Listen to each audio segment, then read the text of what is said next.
चलिए आई हमने कुर्सा चले ले सलीम राजी राघवपुर निवासी सलीम बाबू के माध्यम से पुरस्कार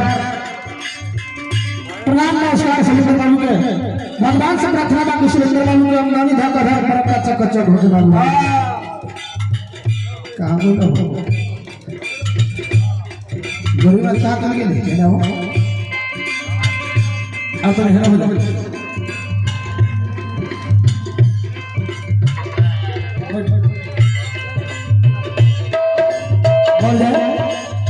अरे करुणा निधान जगत के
राघवपुर निवासी के माध्यम से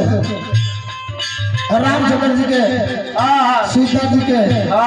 लखन लाल जी के सैकड़ों से हजारों हजार पुरस्कार आएगा भगवान के चरण में दान करेगा उनका कुछ के कमी ना होगा। भक्त बाबा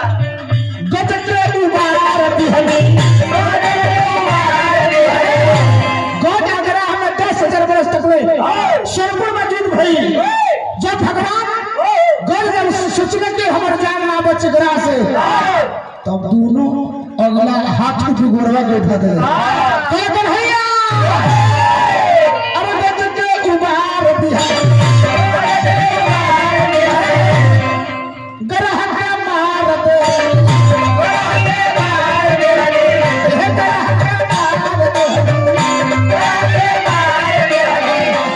ये बात के जहान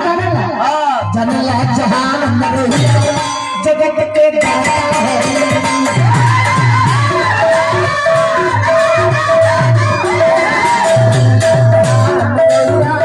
जगत के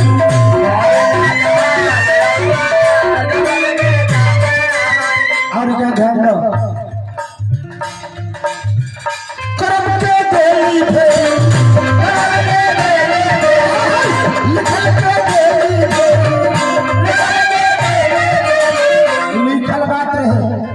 गंधारी जुड़न के कहल कि बेटा तू गंगा स्नान के चल जाओ हम कहेगा नजर से अपना देख ले सौसे पे तार पत्थर के हो जाई तू कहियो मरे बना करवा जिंदा रहबो अमर हो जाइबो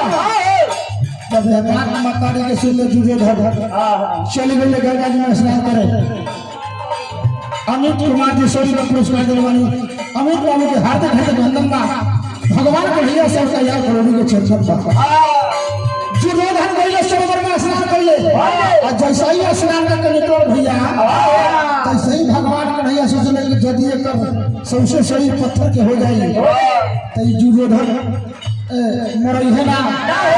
भीम के मनोकामना पूर्ण होई प्रतिज्ञा पूरा ना हो कर्म के फेर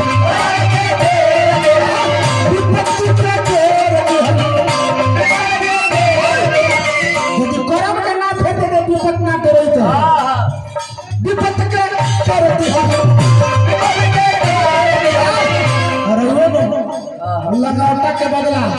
केरा के छाल पहनवा के जान के चकवा के तो रात ली जान